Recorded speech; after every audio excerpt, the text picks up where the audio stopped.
Le cinquième moyen de possession. Amen.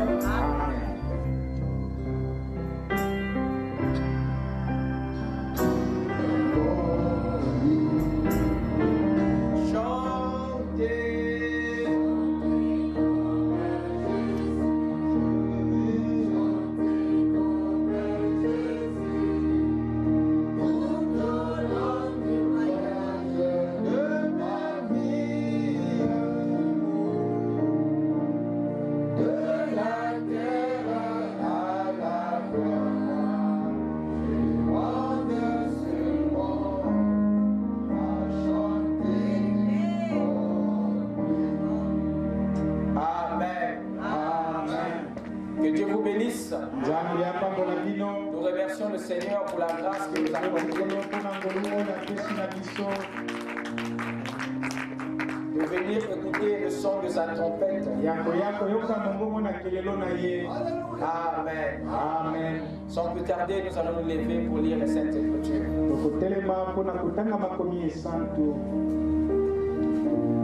Nous allons lire dans deux Écritures. D'abord dans Josué chapitre 1, le verset 1 à 8.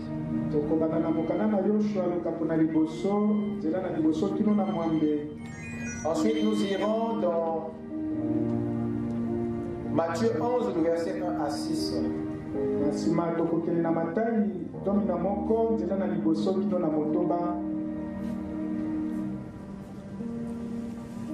Après la mort de Moïse, serviteur de l'Éternel,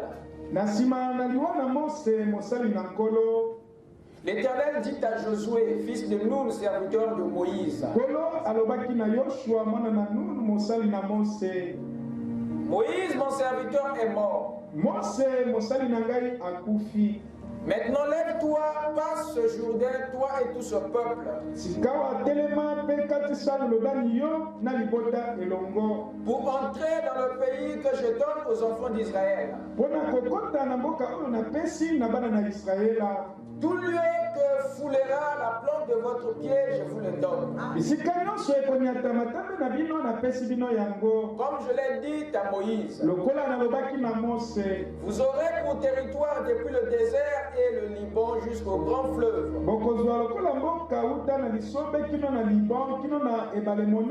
Le fleuve de l'Euphrate, tout le pays des Étiens, jusqu'à la grande mer vers le soleil couchant.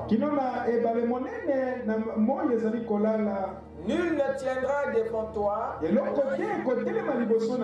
tant que tu vivras. Je serai avec toi comme j'ai été avec Moïse. Je ne te délaisserai point. Je ne t'abandonnerai point. Fortifie-toi et prends courage. Car c'est toi qui mettras ce peuple en possession du pays que j'ai juré à leur père de leur donner.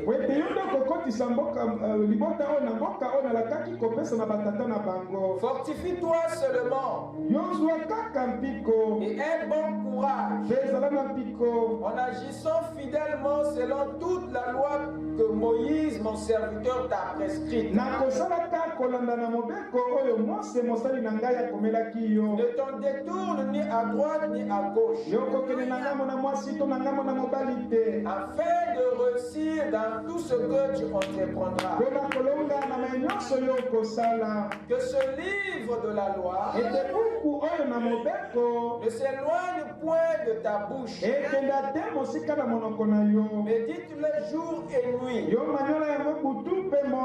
Pour agir fidèlement selon tout ce qui est écrit. Car c'est alors que tu auras du succès dans tes entreprises. C'est alors que tu réussiras. Amen. Amen. Prions le Seigneur. Dieu Tout-Puissant, nous te remercions, Père, pour le privilège que tu nous as donné de venir dans ta présence. Nous croyons, Père, que tu vas nous parler et ta parole trouvera la foi dans nos âmes. Et à la sortie d'ici, Seigneur, nous parlera comme les disciples sur le chemin d'Emmaüs. Nous savons que tu as versé ton sang pour la rédemption de notre corps et de notre âme. Viens ce soir confirmer cela au travers de ta parole. Ne laisse personne repartir tel qu'il est venu, Père. Qu'il y ait une résurrection dans nos âmes. Qu'un miracle ait lieu comme à Cana. Pardonne nos péchés, Seigneur. Regarde chacun de nous au travers de ton sang. Le sang de l'alliance nouvelle qui a été versé pour nous. Viens nous accorder, Seigneur, un entendement spirituel. Et que ce qui sera dit ce soir puisse nous rapprocher de toi et changer notre vie depuis l'intérieur jusqu'à l'extérieur. Accorde le Seigneur que le Saint-Esprit, l'Esprit de la vérité, de la lumière et de la résurrection parcourt chaque cœur et illumine notre vie. Parce que dans le nom puissant que nous t'avons ainsi prié, le nom du Seigneur Jésus-Christ. Amen. Amen. Je vous prie de vous asseoir.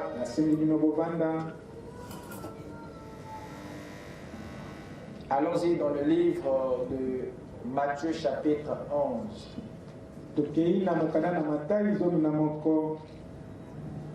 Commençons la lecture à partir du verset 1 à 6.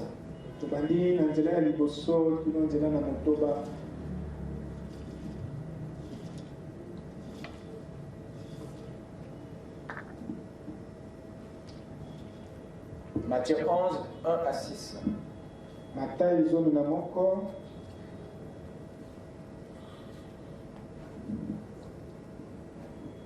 Lorsque Jésus eut achevé de donner ses instructions à ses 12 disciples, il partit de là. Il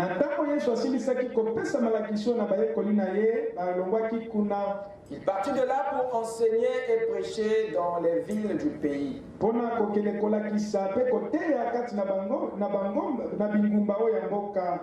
Jean ayant entendu parler dans sa prison des œuvres du Christ,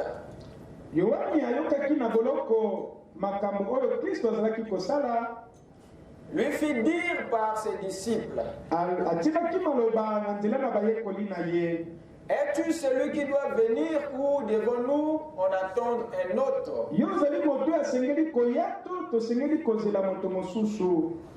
Jésus leur répondit: allez rapporter à Jean ce que vous entendez et ce que vous voyez.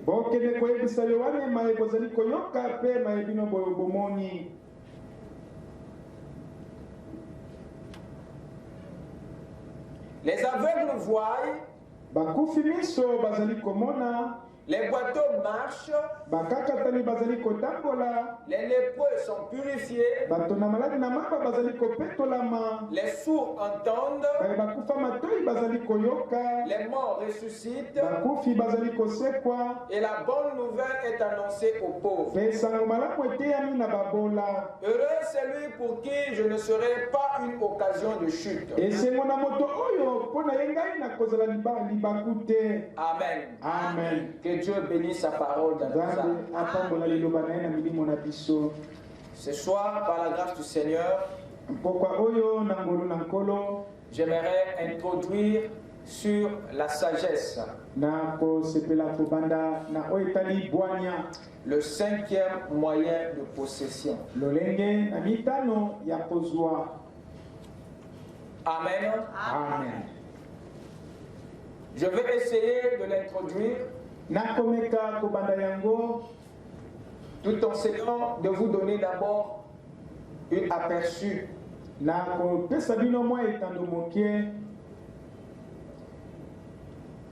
Nous sommes encore sur le droit à la propriété.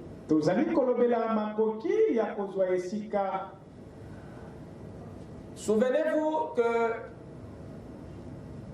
il y a eu un temps où nous avons évoqué 4 privilèges du royaume.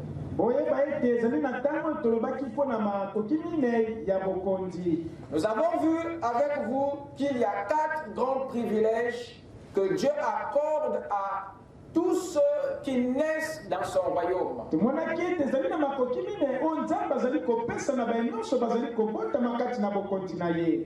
Il y a le droit à la domination, le droit à la propriété, le droit au choix, le droit à la représentation. Quand l'homme fut créé, une autorité lui fut automatiquement donnée. Et une propriété, la terre lui fut remise. Et Dieu lui donna le droit au choix. Et tout ce que l'homme était celui de représenter Dieu sur la terre. Et nous avons vu que tous ces droits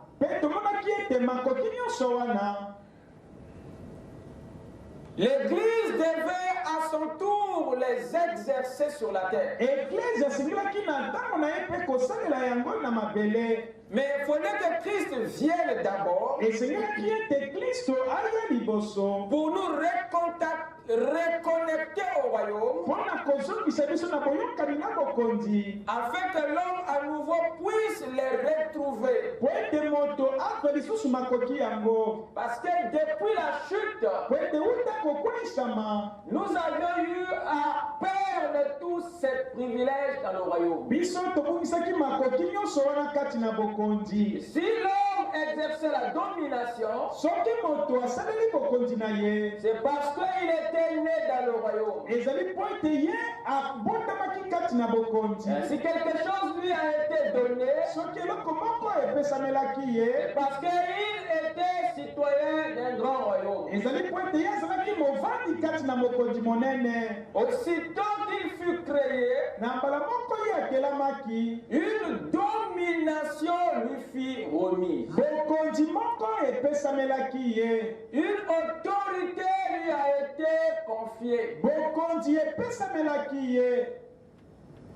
Vous êtes avec moi? Amen. Et après cela, la terre lui fut remise.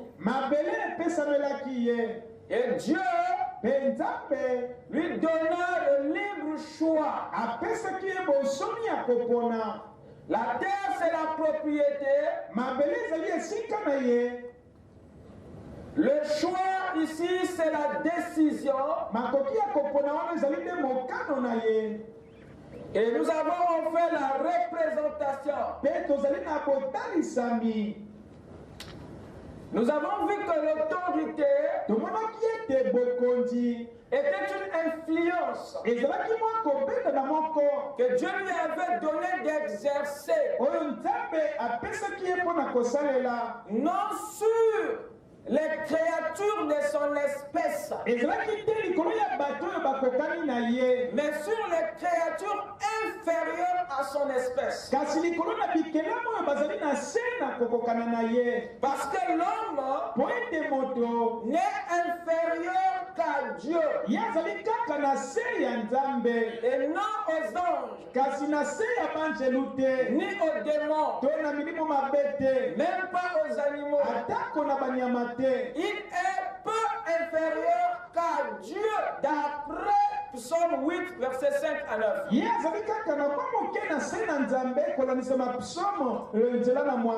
Est-ce que quelqu'un est avec moi? Amen. Et cette autorité, il devait l'exercer sur les créatures inférieures à son absence. L'homme ne devait pas dominer son semblable, même pas sa femme.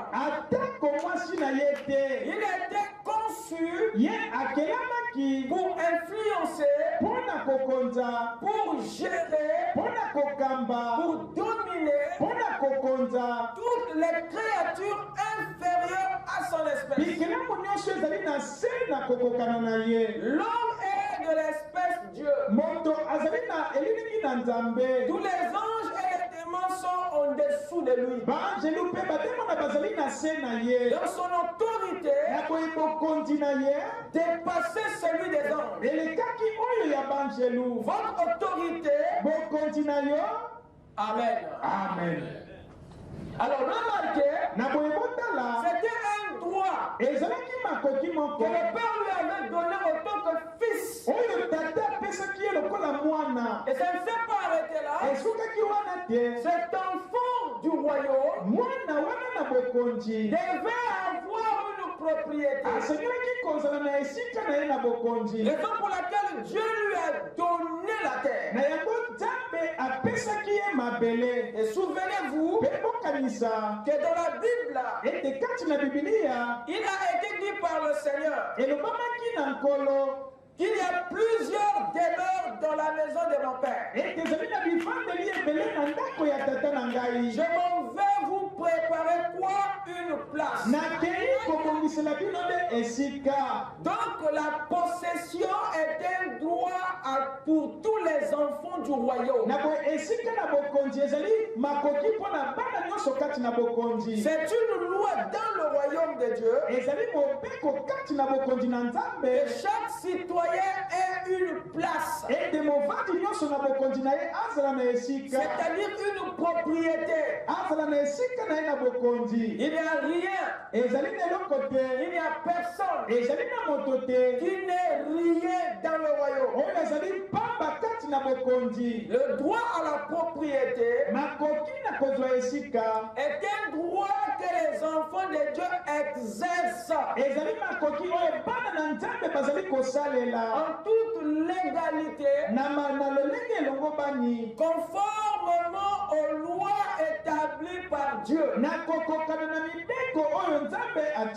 conformément aux lois en vigueur dans le royaume. Quelqu'un peut me suivre? Amen. Toute acquisition dans les royaumes se fait d'après des lois. Et nous avons vu avec vous que tout ce qu'on peut obtenir dans le royaume de Dieu doit obéir à des règles. Il y a par exemple 3 lois que le Seigneur a énoncées dans Matthieu 7, verset 7 à 11. Il a dit ceci: demandez et l'on vous donnera. Cherchez et vous trouverez. Frappez et l'on vous ouvrira. Amen. Amen. Celui qui demande reçoit. Celui qui cherche trouve. Celui qui frappe on l'ouvre. C'était un cours que Jésus donnait ces jours-là sur comment posséder et sur les moyens de possession. Mais il y a une question qui s'émerge. Comment savoir que Dieu veut que je demande ou que je cherche ou que je frappe? Lorsque Dieu veut donner quelque chose à quelqu'un, il vous révélera aussi le moyen de l'obtenir. Dieu vous inspirera la façon de l'avoir. Il va aussi vous dire comment l'obtenir. Est-ce que quelqu'un m'écoute? Amen. Anne cherchait un enfant. Et un jour, Dieu le révéla comment l'avoir. Samuel est venu au monde par le vœu que Anne avait fait. Elle demandait, elle priait, mais Dieu l'inspira. Cette fois-ci à avancer par le vœu. Parce que le ciel était déterminé à le lui donner. Mais le moyen a été aussi inspiré. Quand elle fit la promesse à Dieu, Samuel vint au monde. Amen. Amen. Quand Dieu veut vous donner quelque chose, il va aussi vous révéler le moyen. David cherchait la victoire dans le combat qu'il opposait contre Goliath. Mais Dieu,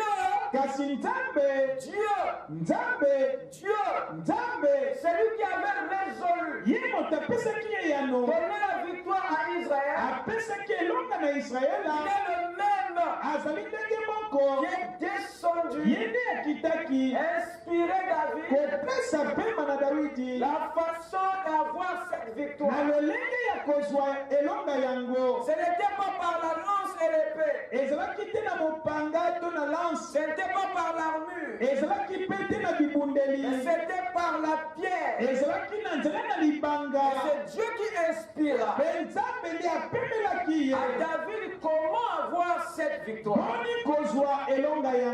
Quand Dieu veut vous visiter, veut vous donner quelque chose, il vous inspirera aussi.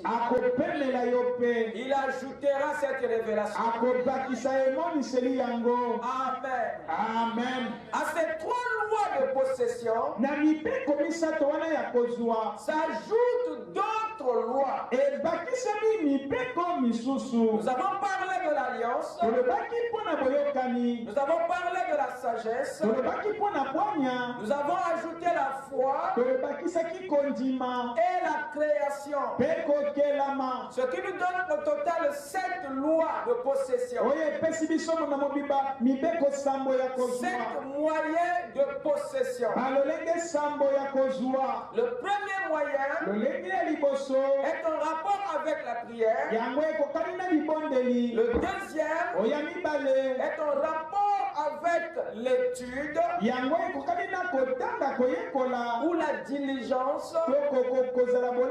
Le troisième est en rapport avec la violence ou le courage, la persistance. Le quatrième est en rapport avec la lignée, les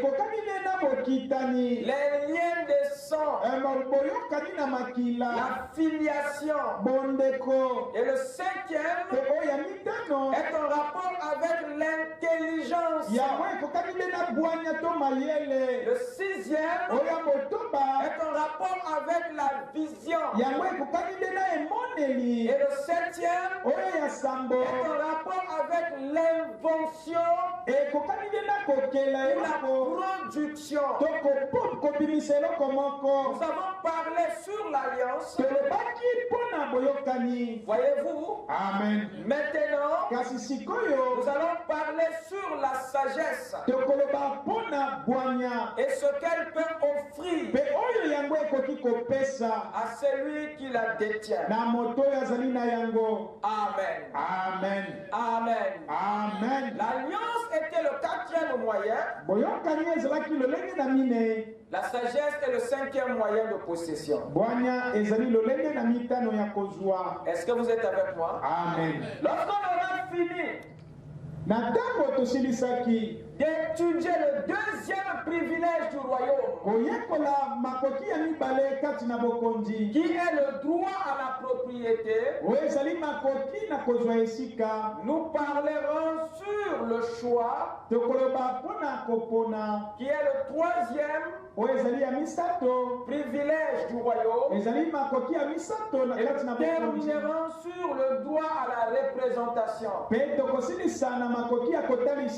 le quatrième privilège des enfants de Dieu. Tous ceux qui sont nés de nouveau, qui sont dans la famille de Dieu, ils ont droit à l'autorité, ils ont droit à la possession, ils ont droit à la décision, et vous avez droit à la représentation. Ce n'est pas votre père, votre mère que vous représentez. Ce n'est même pas votre tribu. Quand tu nais de nouveau, tu deviens le représentant de Dieu sur la terre.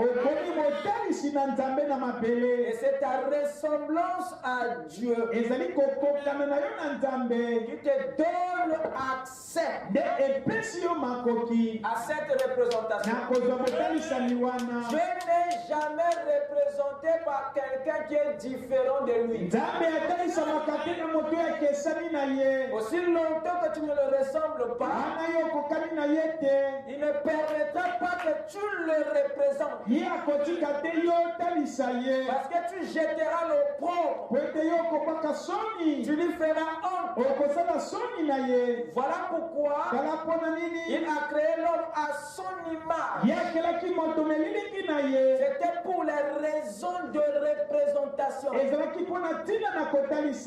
que je parle à quelqu'un? Amen. Cette image qui a été souillée, c'est ce que Jésus est venu nettoyer pour qu'à nouveau, on voit Dieu, on vous regarde, on voit la parole dans votre vie. C'est le droit et c'est un privilège d'être un ambassadeur de Christ. Dites Amen. Amen. Dites Amen. Amen. Dans le royaume de Dieu, n'est pas une religion. N'est pas une religion. Mais c'est un pays dont le roi est le créateur des cieux et de la terre. Et si Paul parle des ambassadeurs de Christ, ça veut dire que Christ est un roi qui est représenté par des hommes et des femmes sur la terre. Est-ce que je parle à quelqu'un? C'est un privilège de représenter le Seigneur sur la terre. Donc quand Paul nous appelle les ambassadeurs, ça veut dire que chacun de nous était représentant. Et un ambassadeur ne représente pas lui-même, mais il représente un pays. Est-ce que vous écoutez ça? C'est ce que vous êtes. C'est ce que nous sommes. Partout où tu vas, partout où tu te retrouves, c'est pas ta famille, c'est pas ta tribu que tu représentes, mais c'est tout un Amen. Amen. Voilà les privilèges du royaume restauré dans l'église, dans les croyants. Amen. Amen. Et l'autorité ici, ou la domination, c'est une influence qui marche avec les clés du royaume. Vous ne pouvez pas exercer cette autorité sans les clés du royaume. Raison pour laquelle nous les avons étudiées, parce que ça permet aux fils de Dieu d'exercer pleinement leur premier privilège. Amen. Amen. Amen. Amen. Et là, nous sommes sur le droit de la propriété. Et là-dedans, nous avons vu les différents moyens qui donnent accès à la possession. Dieu ne donne pas les choses de la même manière. Il y a des choses qu'il vous donnera par la demande, d'autres par la recherche, d'autres par la violence. Souvenez-vous, c'est le même qui a dit que le royaume des cieux appartient aux violents. Il dit depuis Moïse jusqu'à Jean-Baptiste, le royaume est forcé. Le royaume est prêché. Le royaume est annoncé. Et c'est les violents qui s'en emparent. Et les violents dont il parle là, il ne s'agit pas des tyrans. Il ne s'agit pas des méchants. Les violents dont il parle, c'est les courageux. Vous écoutez ça? C'est les persistants, les persévérants, les résistants, et ceux qui ne s'arrêtent pas. Est-ce que je parle à quelqu'un? Ce sont ces violents-là qui ne reculent pas devant un nom, devant les grimaces de l'ennemi. Dites Amen. Qui ne recule pas devant un obstacle.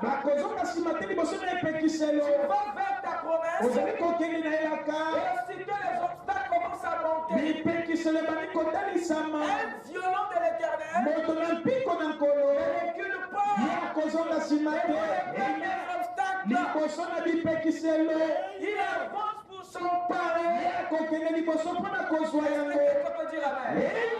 Tu as raté le BPC une fois, deux fois, tu t'es assis. Tu n'es pas un violent, mon frère. Amen. Amen. Dieu ne donne pas tout de la même manière. Il y a des choses qu'il donne par la demande, d'autres par la recherche, d'autres par la violence, d'autres par l'alliance, d'autres par la sagesse, d'autres par la foi, d'autres par la création. Donc vous devez être très prudent. Ne pas envier quelqu'un comme ça.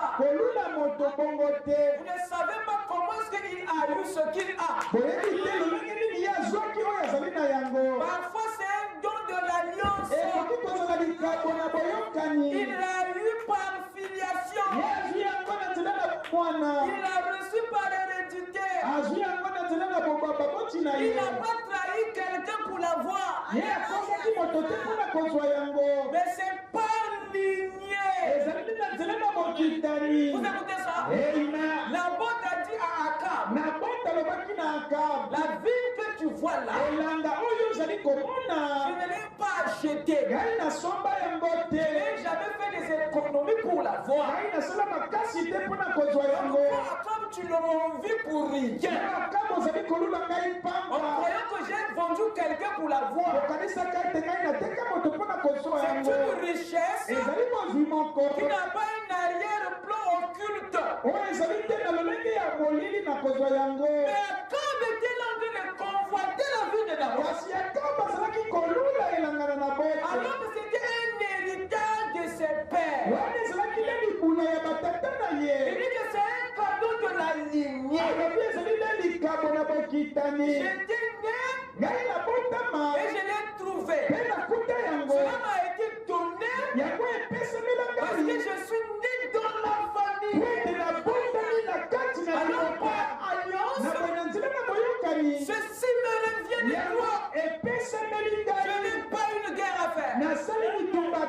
Il y a des choses que Dieu vous a données par affinité, par alliance, par filiation. Vous êtes ses enfants. Et son nom d'Abraham. Depuis Adam, il y a des privilèges qui vous reviennent.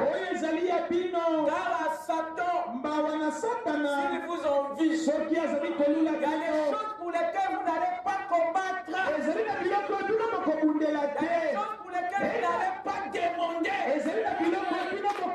Vous n'allez pas chercher.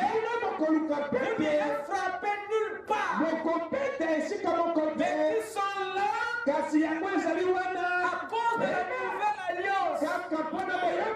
Vous êtes les fils de la 8e alliance. Et Dieu est obligé de vous les donner. Que tu aies prié ou pas. Que tu aies jeûné ou pas. Ça n'a rien à voir avec ta consécration.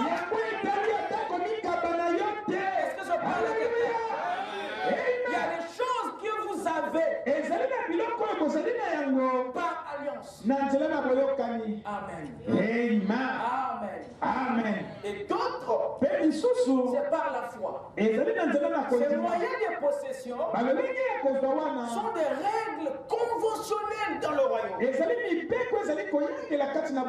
lorsque vous les connaissez, vous ne pouvez plus envier quelqu'un. Est-ce que vous écoutez ça? Amen. Il se voit qu'il a demandé. Voilà pourquoi il a eu. Il se voit qu'il ait cherché. Il se voit qu'il ait frappé. Parfois, c'est un héritage de la vie. C'est le fruit de sa propre sagesse. Parfois, c'est le résultat de sa foi. Ou bien le produit de son invention, de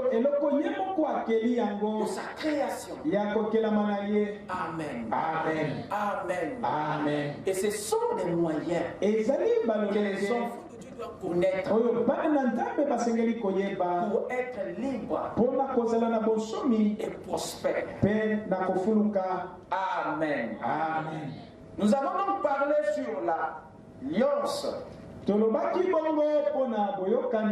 allons essayer de parler sur la sagesse. Je vais essayer de l'introduire ici et développer prochainement. Alors écoutez ceci, mes chers amis. Ouvrons tous dans Matthieu chapitre 11. Là où nous venons de lire.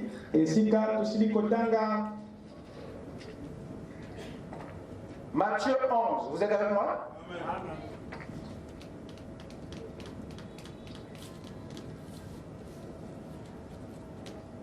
Nous avons ici Jean-Baptiste qui envoie ses disciples auprès de Jésus pour lui demander s'il est celui qui doit venir, ou devront-ils attendre un autre? Avez-vous suivi cette question? C'est le prophète Jean qui a fait dire cela à Jésus par ses disciples. Jean ayant entendu parler dans la prison, lui fit dire par ses disciples, es-tu celui qui doit venir, ou devons-nous en attendre un autre?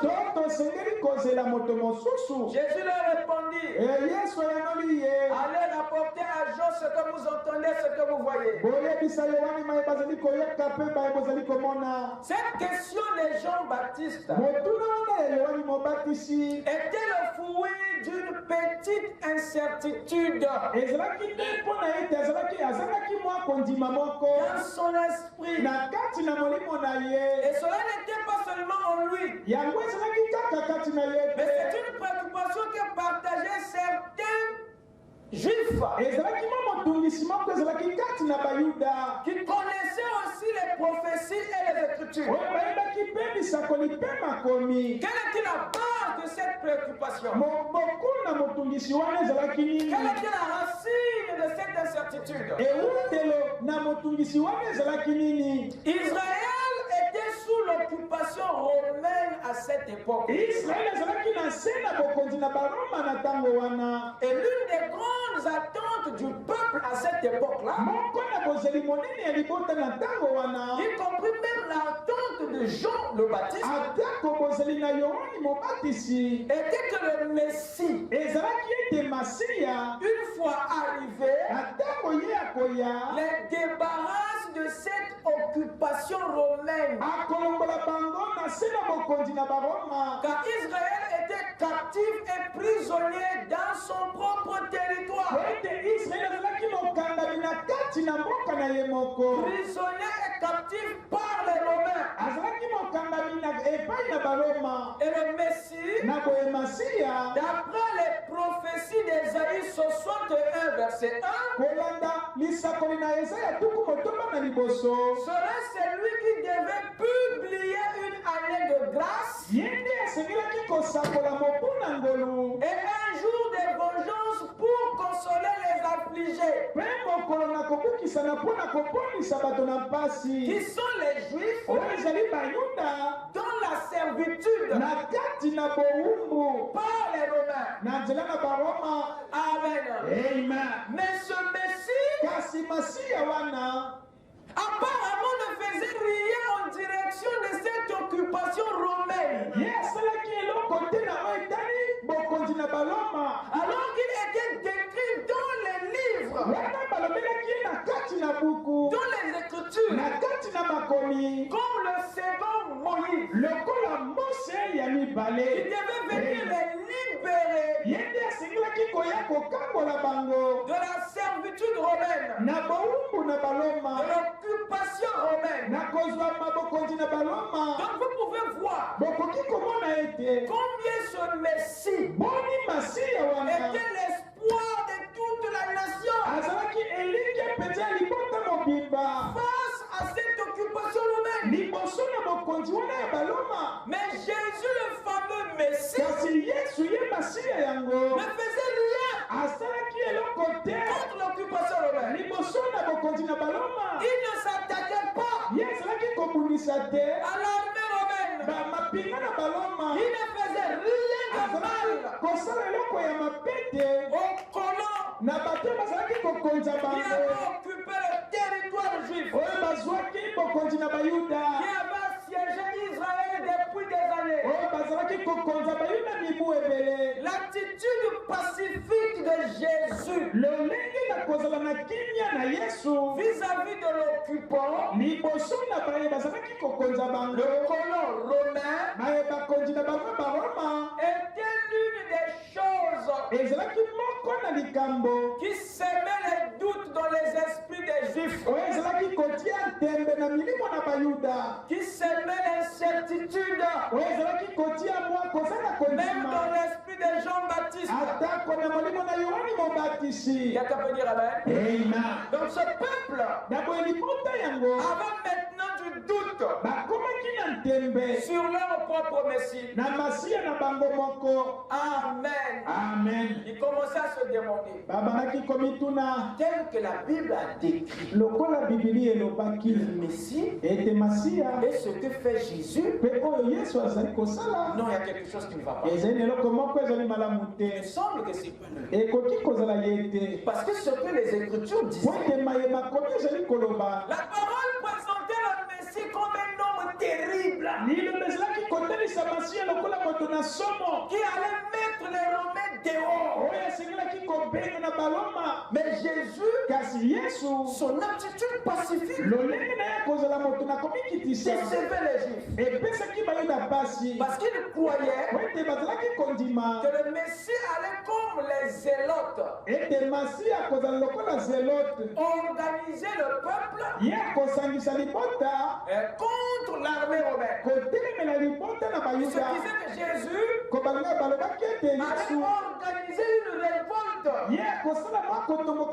massive contre l'occupant romain. Mais lui, il ne se prenait pas tel que le peuple attendait. L'histoire rapporte que si même Judas était tenté à faire ce qu'il a fait, c'est parce qu'il voulait pousser Jésus à agir comme attendait le peuple. Il y a des disciples de Jésus que la Bible appelle le zélote. Simon le zélote. Pas Simon le Pierre. Ce Simon-là était un zélote. Or, les zélotes étaient un mouvement nationaliste juif à l'époque. C'était des révolutionnaires. Donc, et c'est eux qui attendaient le Messie. Pour eux, il faut que le Messie arrive. C'est la fin de ces Romains. Le Messie allait utiliser sa puissance pour finir avec les Romains. Mais quand Jésus vient, c'est de loin ce qu'ils attendaient. Alors la Bible disait il aura son fer à la main. Il va les peindre avec une verge de fer. Il va ramollir les collines. Tout ce qui était prévu sur le Messie était fracassant. Donc après les Écritures, c'était fini pour les Romains. Ils ne pouvaient plus encore être là. Alors quand Jean-Baptiste regarde tout ça, il regarde le pacificateur Jésus. Il dit mais le gars ne fait rien. Les Romains ne sont même pas bousculés. Il fait quoi? Est-ce que c'est lui? Va aller le démoner. C'est lui on va attendre. Il y avait une attente vis-à-vis de l'occupant romain. Donc la stratégie de Jésus, le peuple connaissait ce que disaient les Écritures au sujet du Messie. Mais le peuple ne connaissait pas la stratégie de Jésus contre l'occupant romain. Ce n'est pas les miracles de Jésus qui les ont déçus, mais c'est son attitude pacifique vis-à-vis de l'occupant romain. Quelqu'un peut dire amen? Écoutez ce que Frère Branham dit. Vous verrez le scandale. Allons-y dans Apocalypse chapitre 4, la prédication de Pharaon. Nalitea emoniseli lokapona mine.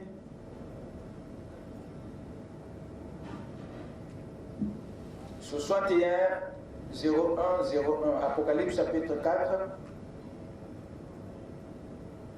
deuxième partie, paragraphe 78 à 81.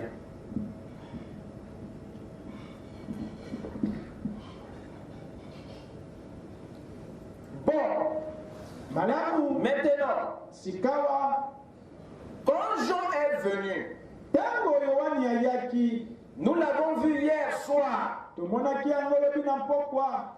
Maintenant, souvenez-vous, quand vous arrivez à ceci, c'est pour vous donner le contexte de ceci que j'en ai parlé.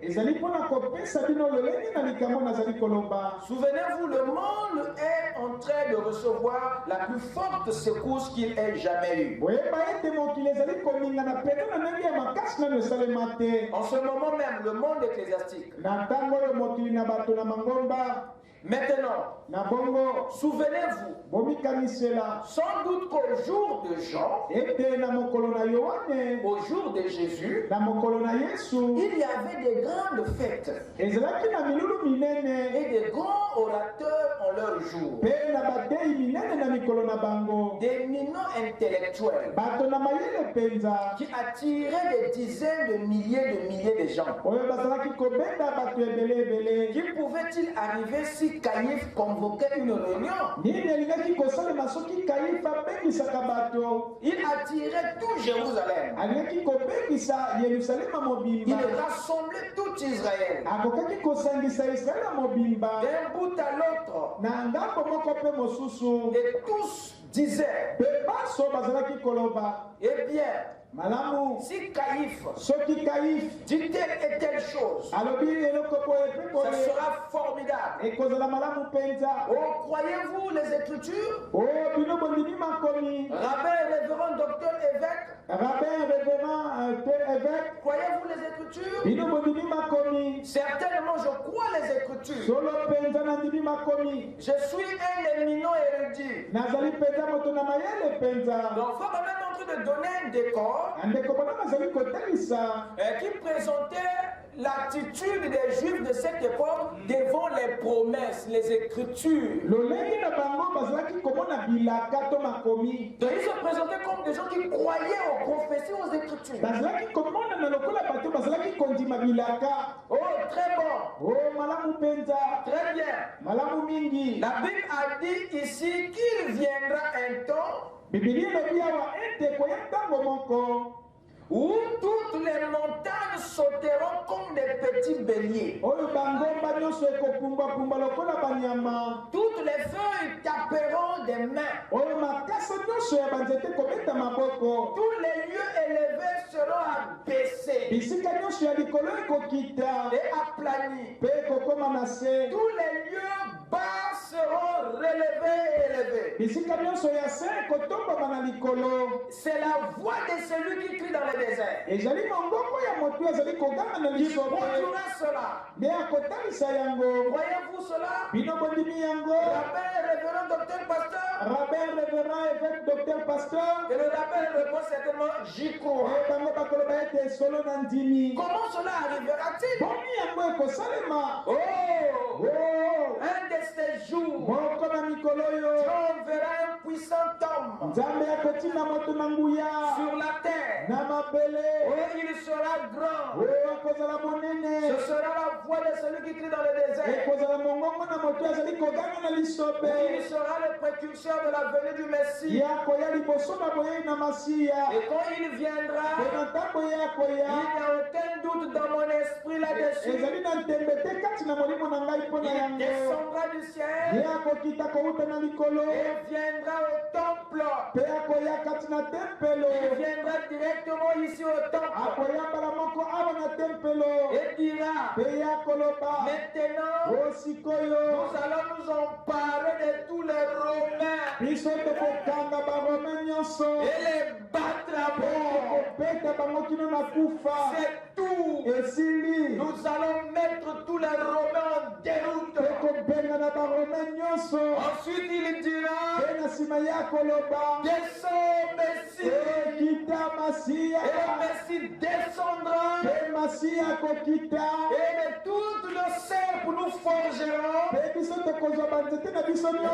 nos épées nous forgerons de joyaux et de serpents. Et il n'y aura plus de guerre. Amen. Amen. Madame dit, c'était là leur interprétation. Vous voyez ce que le peuple croyait au sujet des prophéties. Donc pour eux, quand cela arrivera, les Romains là, ça doit finir. Et c'était ça, l'espoir du peuple. Donc quand ils marchaient, vous attendez, notre Messie là, la parole s'est finie. C'est comme ça qu'ils voulaient résoudre cette affaire. Et cette interprétation était confirmée par les rabbins. Amen. Lisons maintenant une autre écriture. Allons-y dans Dieu se cache et se révèle dans la simplicité. Paragraphe 316 à 318. Alors observez ce qu'il a fait. Il a prêché la venue d'un Christ si puissant. Ici, maintenant, frère Madame, on parle de Jean-Baptiste. Donc, la première citation, c'est que c'était les Juifs en général qui parlaient de leur attente du messager et du Messie. Alors ici, il faut maintenant on parle de Jean-Baptiste. Alors observez ce qu'il a fait. Il a prêché la venue d'un Christ puissant. Il a son van à la main.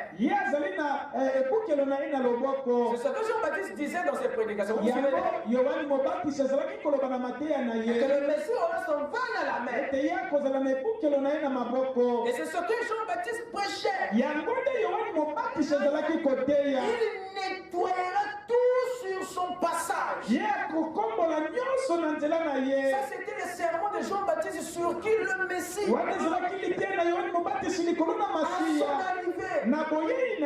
Donc voilà pourquoi je vous ai dit que les Écritures ne présentaient pas Jésus comme présentaient le Messie comme quelqu'un de terrible. Et Jean-Baptiste a prêché ça avec onction. Il nettoiera tout sous son passage. Et ça, oui, je vous le dis, il va nettoyer entièrement ses airs. Quand le Messie vient sur la terre, et son action nettoie même tous les airs. Vous voyez ce que les Juifs attendaient? Une purification même du ciel et de la terre. Il continue. Il va ramasser les déchets. Les envoyer là-bas d'un coup de balai et les brûler. C'est vrai. Il va amasser le grain et l'emporter au grenier. Vous voyez? Il était inspiré. Jean-Baptiste. Mais maintenant, on parle ici de ses prédications. Au sujet de qui du Messie. Donc voilà comment est-ce qu'il présentait l'homme de Dieu. Mais, quand Jésus est est venu, il s'attendait, et tous les apôtres, vous savez, ils s'attendaient à quelque chose de glorieux. Donc il n'y avait pas que le peuple, mais y compris les apôtres. Parce que eux aussi, ils partageaient la même Torah. Ils sont tous des pharisiens des synagogues. Donc ils partageaient la même conception prophétique sur le Messie. Donc leur attente était aussi mêlée à celui du reste des peuples. Parce qu'eux aussi, ils voulaient voir les choses changer. Ils voulaient voir cette occupation terminée. Quelqu'un peut dire Amen? Amen. Tous les apôtres, vous savez, ils s'attendaient à quelque chose de glorieux. Oh là là, il vient. Ça c'est sûr. Sûr et certain. Il sera puissant. Il va exterminer les Romains de la surface de la terre. C'était ça l'attente. Que le Messie extermine les Romains de la surface de la terre. Oh là là. Il va envoyer les Grecs par ici et les Romains par là. Comment il va arriver? Quand il est arrivé, c'était un homme là. Tout le monde lui marchait sur les pieds. Voilà ce qui était décrit comme terrible. Et c'est un Grégory qui apparaît. On dit qu'il est le Messie. Alors que tous marchent sur ses pieds. Et il est capable de crier. Et c'est lui qui va nous débarrasser de ses occupants. Alors ça créait confusion dans leur esprit. Et le peuple était déçu. Quand il lit les Écritures, il regarde Jésus. Il dit, oh non, c'est pas possible. C'est lui. Non, allez le demander. Allez le demander. C'est lui, mais un autre. Amen. Voilà la condition. Ça c'est le contexte de ce jour-là. Ce qui a amené Jean-Baptiste dans la prison a envoyé les gens aller demander. Parce que Jésus, il y a des choses qu'il ne voyait pas. Amen. À la place d'une révolte massive contre l'armée romaine, Jésus travaillait plutôt pour rapprocher le peuple vers Dieu. Alors cette façon de travailler de Jésus n'était pas connue du peuple. Eux, ils se disaient que Jésus allait dégager les Romains de la manière la plus violente. Or Jésus, pour Jésus, le peuple, lui, il n'avait pas un problème avec les Romains. Jésus n'avait pas un problème avec les Romains. C'était pas l'occupation romaine qui était un problème pour Jésus. Mais l'éloignement des Juifs des dieux qui était le premier problème de Jésus.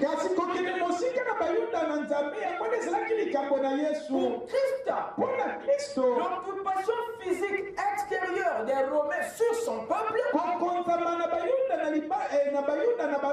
n'était que le signe extérieur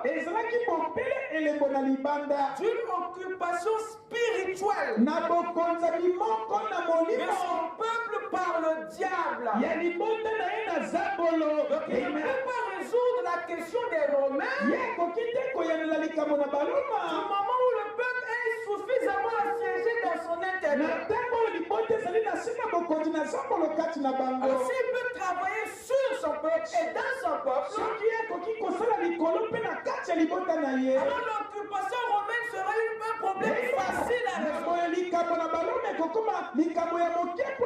Donc, le plan de travail de Jésus, c'est celui-là qui n'était pas connu par le peuple. Les hommes qui étaient prédits dans les prophéties étaient vrais, mais sauf que la façon de Jésus de les appliquer comme attendait le peuple. Le peuple était la cible de Jésus. Et les Romains étaient la cible du peuple. Quelqu'un peut dire Amen? À la place d'une bonne réponse, Jésus répondit comme ceci à Jean-Baptiste. Allez-y dire à Jean-Baptiste. Aux aveugles, j'ai donné quoi? La vue. Aux boiteux, j'ai donné la marche ou les pieds. Aux lépreux, j'ai donné la purification. Aux sourds, j'ai donné quoi? L'entendement. Aux morts, j'ai donné la vie. Aux pauvres, j'ai annoncé quoi? La bonne nouvelle. Et cette réponse de Jésus à Jean-Baptiste montre que pour Jésus,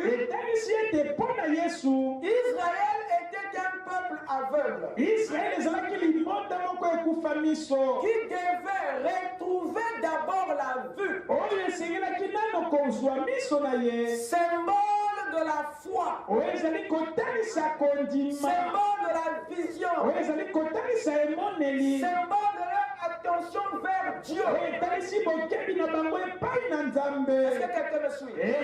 Pour Jésus, Israël était un peuple boiteux qui avait perdu ses pieds, sa marche, le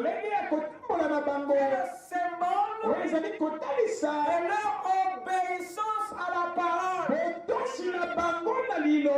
Vous écoutez ça?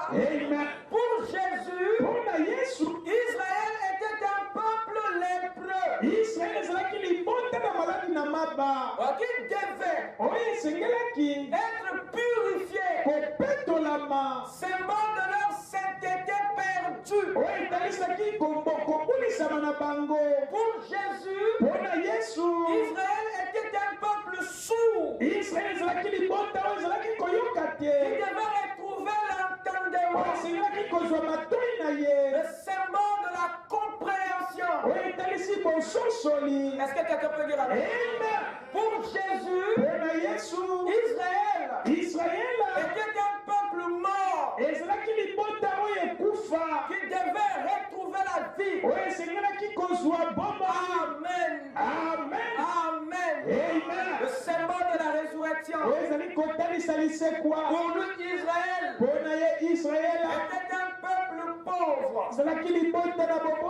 qui devait recevoir une bonne nouvelle, symbole de leur prospérité. Amen. Un peuple aveugle ne peut pas combattre une occupation romaine qui a des yeux partout. Est-ce que vous écoutez ça? Donc, comment vous allez vous débarrasser des Romains du moment où vous êtes aveugle, du moment où vous êtes boiteux? Vous ne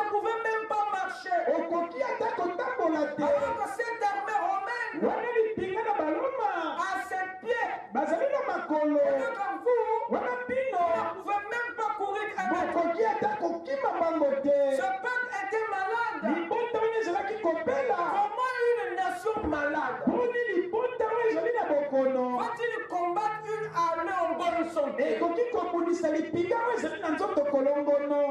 une nation sourde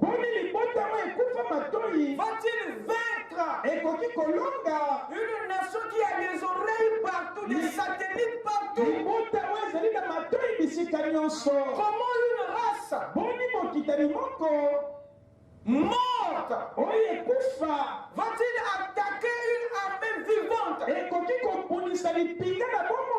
Comment un peuple pauvre et si faible comme Israël va-t-il vaincre une nation riche et fort comme les Romains? Non, Jésus devait commencer par travailler sur son peuple. Et c'est ce travail qu'il abattait sur le peuple au niveau intérieur qui n'était pas perçu. On l'attendait à l'extérieur. Jésus œuvrait à l'intérieur. Amen. Et la dernière chose, c'est la pauvreté d'Israël qui devait nécessiter la bonne nouvelle pour les rendre riches. Cette nouvelle était bonne parce qu'il y avait là-dedans une sagesse, une intelligence, un savoir, une vérité qui pouvait rendre, qui pouvait changer la mentalité de ce peuple, qui pouvait transformer leur pensée. Il y avait dans cette nouvelle une sagesse qui pouvait rendre Israël riche. Et c'est pour laquelle cette bonne nouvelle devait leur être donnée avec le peuple pour la sagesse qui s'y trouve pour transformer leur état. Parce que Dieu sait que la prospérité comme la pauvreté sont deux états qui font leur siège dans la mentalité, dans la pensée, dans l'esprit, dans la culture des hommes. Amen. Et le message, la parole, l'évangile, la bonne nouvelle est la meilleure chose qui vient avec la pensée, avec la mentalité, ce qui gardait le pauvre en bas. C'était le type de mentalité qui était en eux.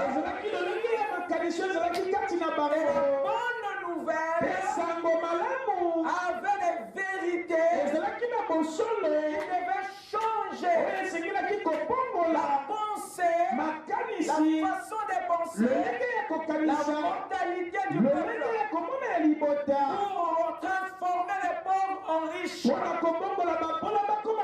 Et ce savoir, cette sagesse était caché dans cet évangile. Que le Seigneur vous bénisse. La sagesse de l'évangile pour parler de cela. Car notre prospérité réside dans cette sagesse. C'est pas étonnant que Dieu ait dit à Josué: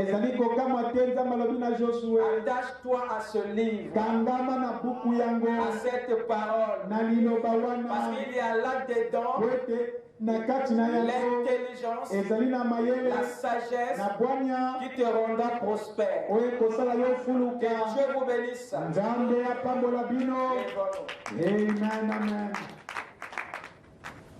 Amen. Amen. Avec nos têtes inclinées,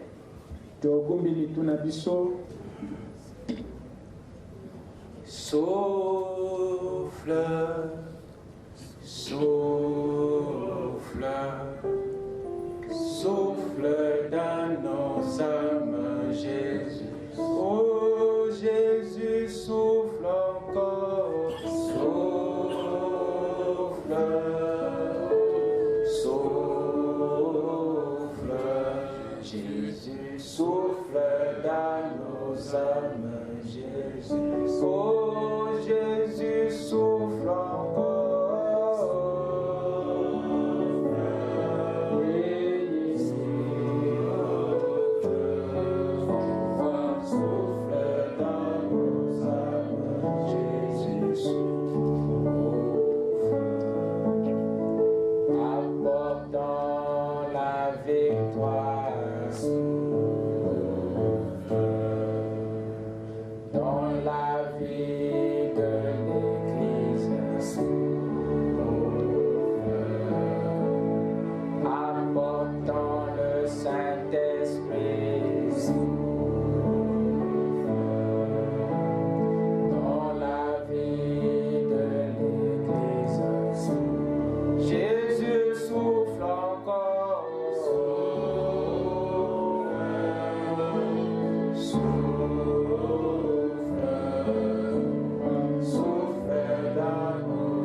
Nous te disons merci, Seigneur, de nous avoir éclairés, Père,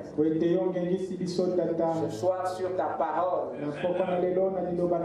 au sujet de ta façon de faire les choses. Le monde t'a attendu d'une certaine manière. Mais toi, Seigneur, tu es venu d'une autre. Parce que ton plan à toi, Père, était celui de traiter l'homme à partir de l'intérieur. Ce n'était pas les Romains qui étaient le problème, mais c'était Israël. Et nous croyons ce soir que tu fais la même chose avec ton épouse. Ce n'est pas les voisins, ce n'est pas ceux qui sont autour de nous, mais c'est nous, Seigneur. Raison pour laquelle, Père, tu veux travailler en chacun de nous pour nous amener à être en ordre avec toi. Afin que, Père, la question de l'extérieur soit soi-même résolue, Père. Voilà pourquoi, oh Dieu, Akab n'était pas obligé d'aller au Ramoth en Galade pour se battre pour la portion de terre. S'il était revenu à la parole, après le message de Michée, les Assyriens allaient eux-mêmes remettre la terre. Il y avait une grande bataille. Mais qui était celui qui se déroulait dans l'ombre et non ce qui se déroule à l'extérieur. Seigneur notre Dieu, je crois que c'est la même chose en chacun de nous. Amen, mon frère et ma soeur, à regarder en lui, à regarder à ses faiblesses, à regarder les choses qu'il n'arrive pas encore à bien faire. Car Dieu Tout-Puissant, les choses qui sont à l'extérieur entreront en ordre que lorsque le cœur s'alignera à la parole.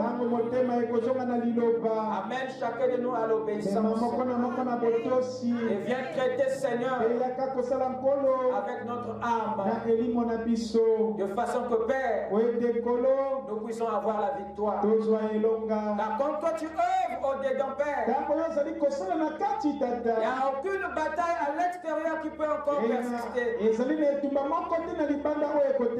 C'est pourquoi, Seigneur, nous t'invitons à travailler en nous ce soir. Va avec chacun de nous, autant que la colonne de feu, et mets notre vie en ordre. Et l'extérieur s'en suivra, Seigneur. Nous te prions, Père, d'accorder cette expérience à tout un chacun, Seigneur. Reçois la gloire et l'honneur et ta sagesse qui soit contenue dans la parole, qui nous amène à la prospérité.